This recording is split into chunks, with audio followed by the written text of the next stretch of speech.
लोगों के साथ इंसाफ करो। हम क्या चाहते हैं? गुंगी बहरी सरकार मुर्दाबाद, मुर्दाबाद, मुर्दाबाद। दार द्रोचा के लोगों के साथ इंसाफ करो, इंसाफ करो, इंसाफ करो। हम क्या चाहते हैं?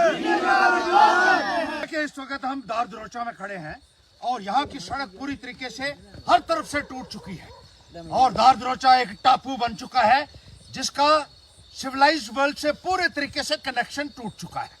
ये लोग एक चारों तरफ से घिरे हुए हैं और ना इनकी कोई खाने का इंतजाम हो रहा है, ना कोई पीने के पानी का इंतजाम है, ना लाइट का इंतजाम है। तमाम बुनियादी सुविधाओं से ये लोग वंचित हो चुके हैं और कोई आदमी यहाँ देखने तक के लिए नहीं आया कि ये लोग कितनी मुसीबतों के साथ दो चार हो रहे हैं। आज रात को भी लोग यहाँ डेरा डाल के यहाँ बैठे हुए हैं और पूरे तरीके से कनेक्शन जो है इनके entire connectivity they've been deprived of all kinds of connectivity. It's become like an island और ये लोग गहन निद्रा में सोए हुए हैं। आज अमित शाह यहाँ ये कहा जा रहा था कि दौरा लगाएंगे और हवाई जहाज से दौरे से मुझे नहीं लगता है कि कोई ज़्यादा फर्क पड़ेगा, लेकिन उसके बावजूद भी हम ये कहना चाहते हैं कि लोगों के लिए एक पैकेज यहाँ के लोगों के लिए अनाउंस कीजिए।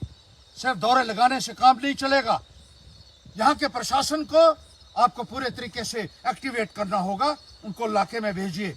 यहाँ क्यों नहीं पहुँच रहे हैं अधिकारीगण, यहाँ क्यों नहीं पहुँच रहे हैं? यहाँ डिप्टी कमिश्नर को आना चाहिए था और लोगों को देखना चाहिए था किस तरीके से लोग यहाँ पूरे तरीके से कटा। बीमार आदमी वहाँ जो होगा वो मर जाएगा लेकिन अस्पताल नहीं पहुँच सकता है इन हालात में, क्योंकि चारों तरफ से लोग जो हैं वो बंधे हुए हैं और चारों तरफ से जो है रास्ता कट ऑफ हो चुका है। इसकी तरफ फौरन तवज्जो दी जानी चाहिए। हमने बार बार इनको चेताया था लेकिन इनके कानों में जूं तक नहीं रेंग रही है। ये किस तरह का प्रशासन है मैं पूछना चाहता हूँ। ये किस तरीके की सरकारें हैं जिनको लोगों की जरा भी चिंता नहीं है और बार बार कहने के बावजूद भी ये कहा था कि ये यहाँ से सड़क किसी भी वक्त जा सकती है और यहाँ प्रोटेक्शन वर्क लगाने चाहिए, यहाँ रिटेनिंग वॉल्स लगाई जानी चाहिए। लोगों ने बार बार इस संदर्भ में दफ्तरों के अंदर फिर के लोग यहाँ कहते हैं कि उनके जूते तक घिस गए, लेकिन इनकी नींद नहीं खुली है। इनको हम जगाएंगे। अब याद रखिएगा, अब लोग बख्शने वाले नहीं हैं इन अधिकारियों को जो लोगों के साथ इस तरीके का व्यवहार कर रहे हैं। उनकी सुध तक नहीं ले रहे। आपको तनख्वाह इस बात की मिलती है कि आप लोगों की समस्याओं का सुने और उसका समाधान करें, लेकिन यहाँ कोई चिंता ही किसी को नहीं है। बिजली की तारें लटक रही थी पहले भी और अब तो बिजली बिल्कुल बंद हो गई है, गुल हो गई है।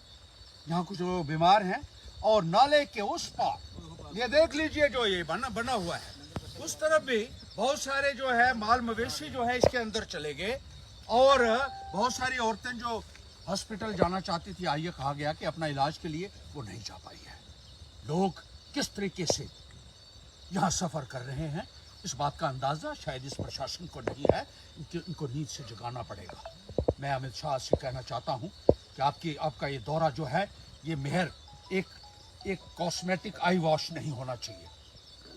कम से कम जो हमने देखा है और जहाँ हम जा रहे हैं कि जिस किस्म का नुकसान हुआ है, चाहे वो फिजिकल इंफ्रास्ट्रक्चर का नुकसान हुआ हो, चाहे लोगों के घरों का नुकसान हुआ हो, सड़कों का नुकसान हुआ हो, बिजली का नुकसान हुआ हो, बेसिक इंफ्रास्ट्रक्चर का नुकसान हुआ हो, कम से कम 1.5 लाख करोड़ रुपए का पैकेज जम्मू कश्मीर के लिए चाहिए।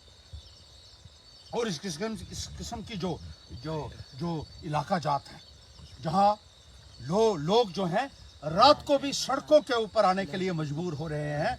आज देखिए रात में भी लोग यहाँ हैं और अपने घर तक इनको पहुँचना हर तरफ से कट ऑफ है। ये मैंने पीडब्ल्यूडी के लोगों को भी बार बार इस संदर्भ में आगाह किया था कि ये टापू बन सकता है आने वाले वक्त में और बन गया आज, लेकिन उन लोगों की नींद नहीं खुली है।